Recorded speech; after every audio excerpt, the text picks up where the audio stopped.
You may have had one of those experiences. My wife and I were on a trip. Interestingly enough, the clip from David Riley this morning that was played in Sabbath school, he was near Kings Canyon in outback Australia. My wife and I were camping at Kings Canyon. We did a trip out to Central Australia. Fascinating place, love it. It's just raw. But on this particular night, we decided to do something. We had our two kids with us. We got in the car. We were staying in a cabin. We headed out of town a couple of kilometres. It was a still night. There was no clouds in the sky. It was just a beautiful, clear, still evening. And we pulled off to the side of the road. We got out of the car. I can still remember it clearly. We went around the back of the car. We turned the lights of the car off. And we were away from any artificial light whatsoever. And we looked up into the night sky, and it was almost like you could touch the stars. They were that bright. It looked like there were clouds in the sky, but it was just the Milky Way. It was the band of the Milky Way. The stars were so bright. They were so clear.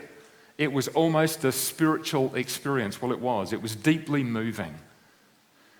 And David, writing in the Bible before he became king, must have had experiences like that fairly regularly, because he was He was a shepherd. And what do shepherds do? They have to be outside looking after their sheep, and that doesn't stop when the sun goes down. And I can imagine David being out looking after the sheep, making sure they're bedded down for the night, making sure that they're safe, and sitting on a rock on numerous occasions and looking up into the night sky and seeing the stars and seeing the different phases of the moon and seeing the odd shooting star. Because he writes passages like this: the heavens declare the glory of God, and the firmament shows his handiwork. Day unto day utters speech, and night unto night reveals knowledge. Now, why does David put in there day unto day? Isn't it the night sky that's spectacular? When we look up into the sky, into the stars, day unto day. Well, he goes on. There is no speech or language where their voice is not heard. Their line has gone out through all the earth, and their words to the end of the world. In them he has set a tabernacle for the what? For the sun, which is like a bridegroom coming out of his chamber and rejoices like a strong man to run its race. Its rising is from one end of heaven and its circuit to the other end. There is nothing hidden from its heat, the sun. The sun. Maybe David knew a little bit more about the sun than what we give him credit for. An agricultural society back then, right? How important was the sun to them? The sun was life. In parts of the ancient Near East, the sun was worshipped as a god because it was so important. Now, I don't know about you, but in my previous life, I was a lizard because I love the sun. I love the warmth of the sun. I grew up in Adelaide, as Ray mentioned. It gets hot there in the summer. I love being warm. I don't necessarily like the cold. But the sun. What do we know about the sun? Well, we know through scientific research, we know that on the surface of the sun, it's about 10,000 degrees Fahrenheit. Now, let me ask you a question. What is the hottest thing you have ever experienced in your life? What is the hottest thing you have ever experienced in your life? A stove? Magna? Oh, I like where this lady is going, this girl is going.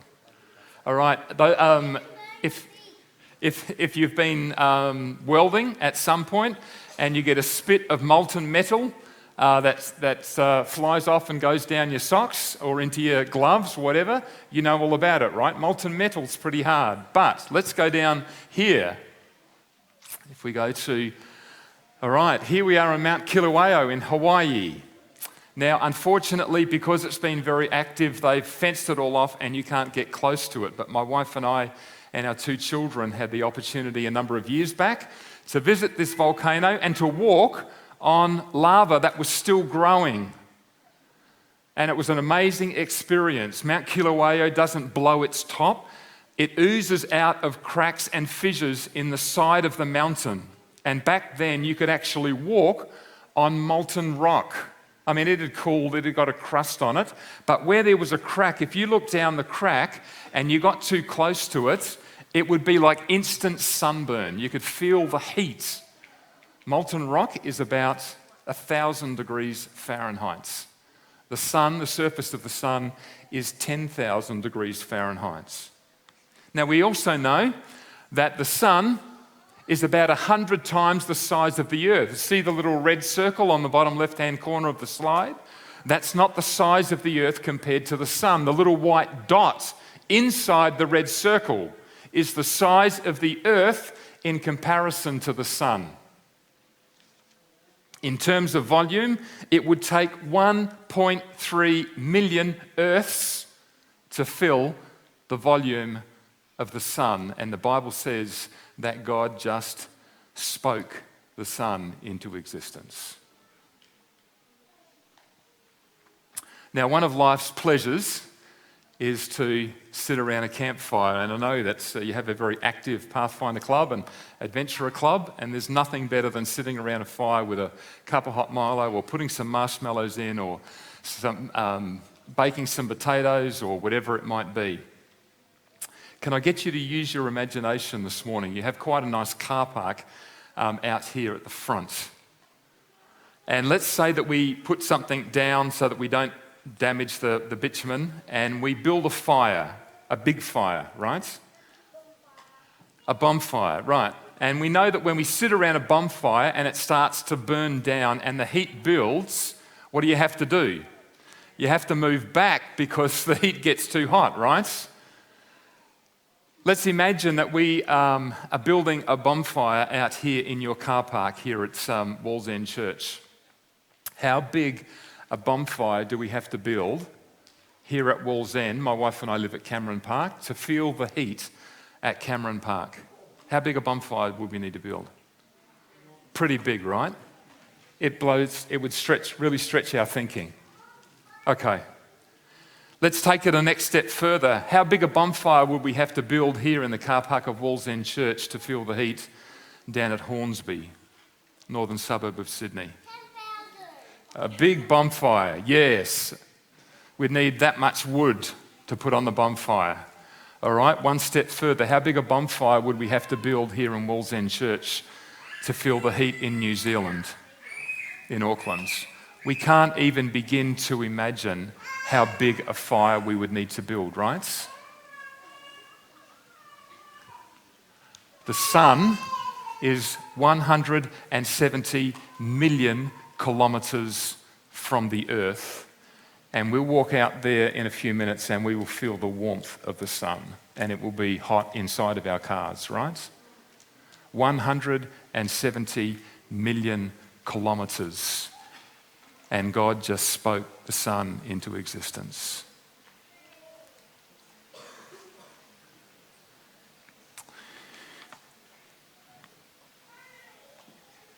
God is bigger. God is more majestic. God is more powerful. He's more awesome than we can imagine.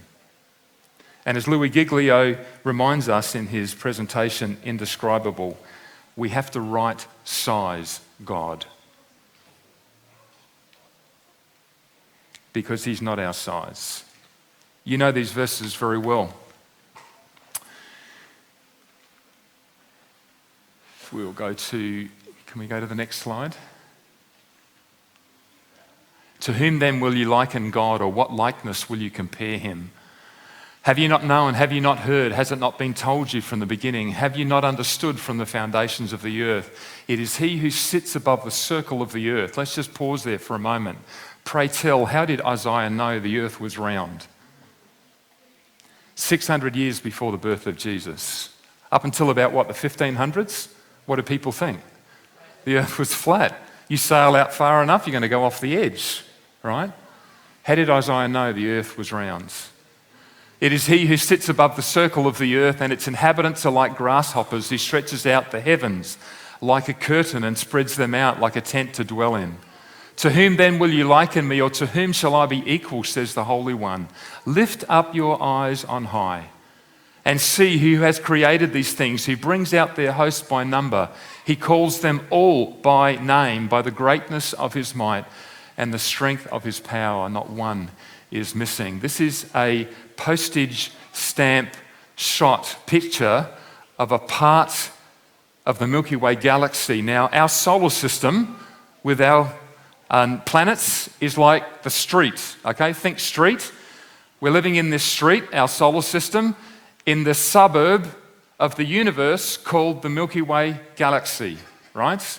Anyone like to come up, and it's a little bit hard, maybe this picture over here is a little bit easier. Anyone like to come up and try to count the stars? Count the dots in that picture? Have a go? Okay.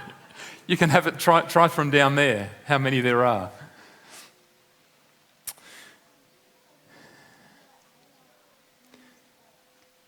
If you could count the stars in our one galaxy, in our one suburb of the universe called the Milky Way Galaxy, if you could count them one per second, day and night, 24/7, no holidays, how long would it take you just to count the stars in our one suburb of the galaxy called the Milky Way Galaxy, do you think? It would take you 2,500 years just to count the stars in this one suburb of the galaxy called the Milky Way Galaxy. How is your brain at the moment? And there are hundreds of billions of galaxies in the known universe. My wife's parents live at Buderim on the Sunshine Coast, and she sends her apologies. She normally comes with me, but her mum was rushed into emergency surgery about 3 weeks ago, and her dad's just lost his license. He's losing some of his cognitive ability, so she's having her second trip up there in about the last 3 or 4 weeks just to do some parent support. But they live at Buderim, and it's about 850 kilometres from our home up to the Sunshine Coast to visit them. Sometimes we drive, sometimes we fly when we go up to visit them. But a kilometre is a very useful measuring tool down here on this earth. But in space, a kilometre is absolutely useless, right? What do we measure? How do we measure a distance in space? A light year. The distance that light travels in 1 year, how far is that? Well, it's a very long way. If we go to the next slide. Okay, light travels at about 300,000 kilometres a second. Okay, in those of us who've been around a while, how many miles? 186,000 miles, right? We learnt that at school. About 300,000 kilometres a second. How far is that? We need to get into a jet plane, and we need to go to the equator. And at the equator, we need to circle the Earth once. That's about 40,000 kilometres. We need to do that 7 times in 1 second. And that's how fast light travels. Okay? But that's 1 second. We need to then multiply that by 60 because there's 60 seconds in a minute, by 60 again because there's 60 minutes in an hour, by 24 hours in the day, by 365 days in the year, and you get to 9,460 trillion kilometres. That's the ruler that we use to measure space. Just the ruler, not the distance. Now, surely our suburb of the universe, the Milky Way Galaxy, is only 1 light year across, right? Because 9,460 trillion kilometres is a pretty long distance. Surely it's only 1 light year across, right? Wrong. Our Milky Way Galaxy is 100,000 light years from one side to the other. And the Bible says that God just spoke it into existence.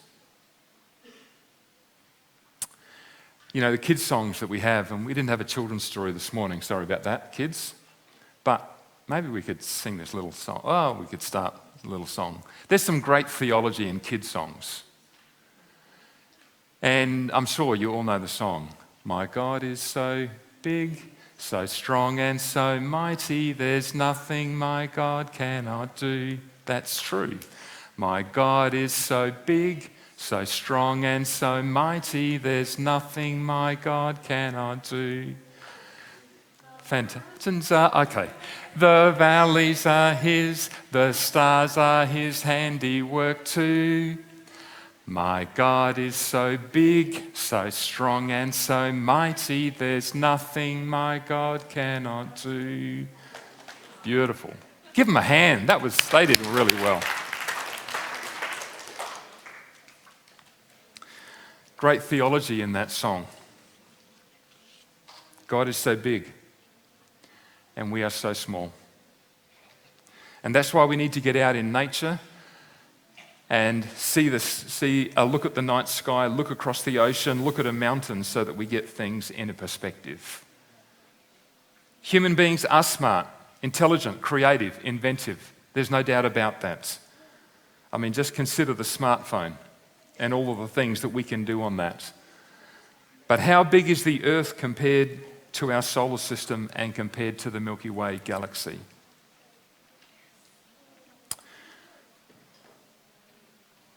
There are two ways of looking at life. The first way is the Bible way, that puts God at the center, and human beings are made in his image. The opposing point of view, the opposing philosophy, puts human beings at the center, and then we make God in our image. David again, Psalm 8, when I consider your heavens, the work of your fingers, the moon and the stars which you have ordained. What is man that you are mindful of him, the Son of Man that you visit him? You have made him to have dominion over the works of your hands. You have put all things under his feet, all sheep and oxen, even the beasts of the field, the birds of the air, the fish of the sea, that pass through the paths of the seas. O Lord, our Lord, how excellent is your name in all the earth. If we go back, one more. When I consider, where's the emphasis in this passage? When I consider your heavens, the work of your fingers, the moon and the stars which you have ordained. Putting God at the center. And we are made in his image. The opposing point of view. Isaiah chapter 14, you know this verse well. Speaking of Lucifer, Isaiah writes, you have said in your heart what? I will ascend into heaven. I will make my throne above the stars of God. I will ascend above the heights of the clouds.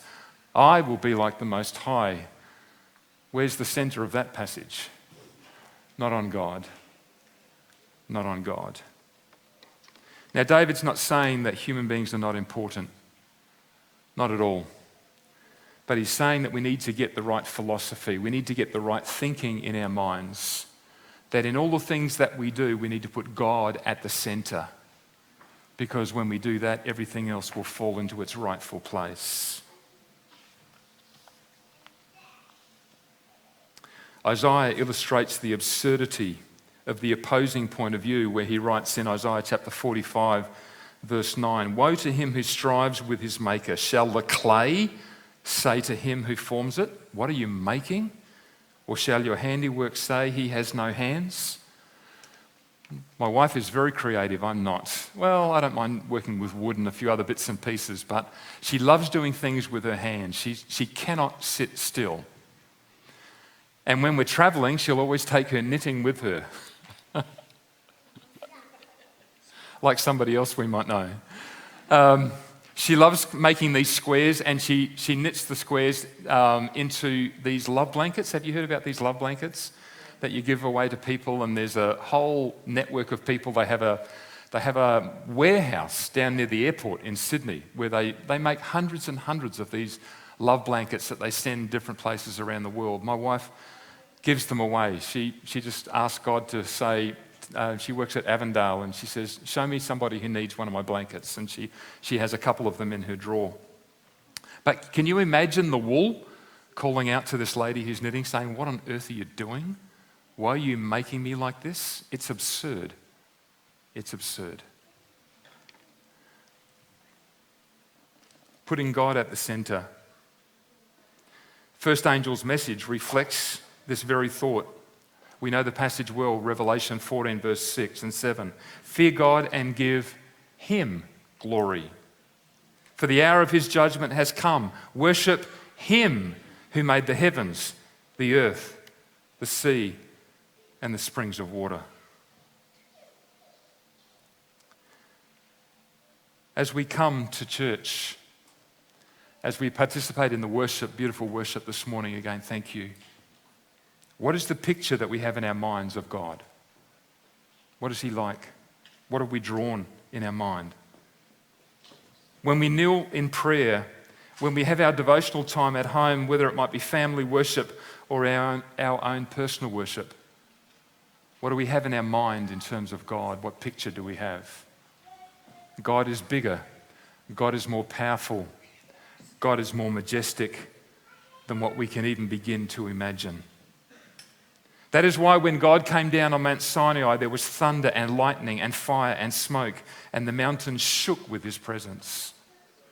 When Moses went up to the mountain and spent time with God, he came down, you remember, his face shone so brightly that people couldn't even look at him. And that was only his experience, not God's. That is why when Jesus, Peter and James and John went up onto the mountain at the Transfiguration in Matthew 16, and God comes down and speaks, the disciples fall on their faces to the ground. They're greatly afraid because God is an awesome God. He's bigger. He's more powerful. He's more majestic than we can ever imagine. The biblical worldview is that God is big and mankind is made in his image.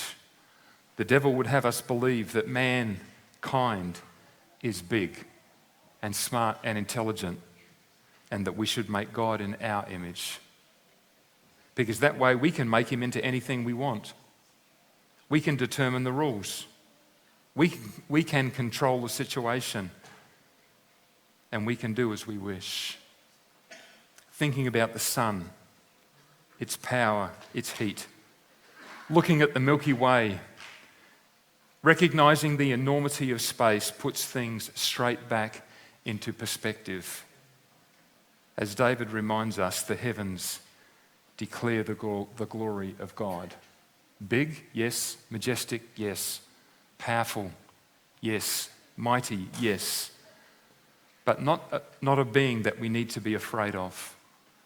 Because this same God who spoke the sun into existence, who spoke the Milky Way Galaxy into existence, is the same God who came down into the form of a baby and grew up amongst us.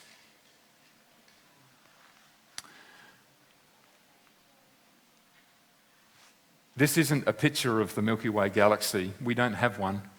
This is a picture of another spiral galaxy in the universe that we think looks like the Milky Way Galaxy. And our solar system would be around about there. But we haven't been able to get far enough out into space, and we don't have a camera big enough to take a picture of the Milky Way Galaxy. We have no idea how big the universe is. We don't know where it ends or if there is an end. But of all the billions of galaxies, why would God care about ours?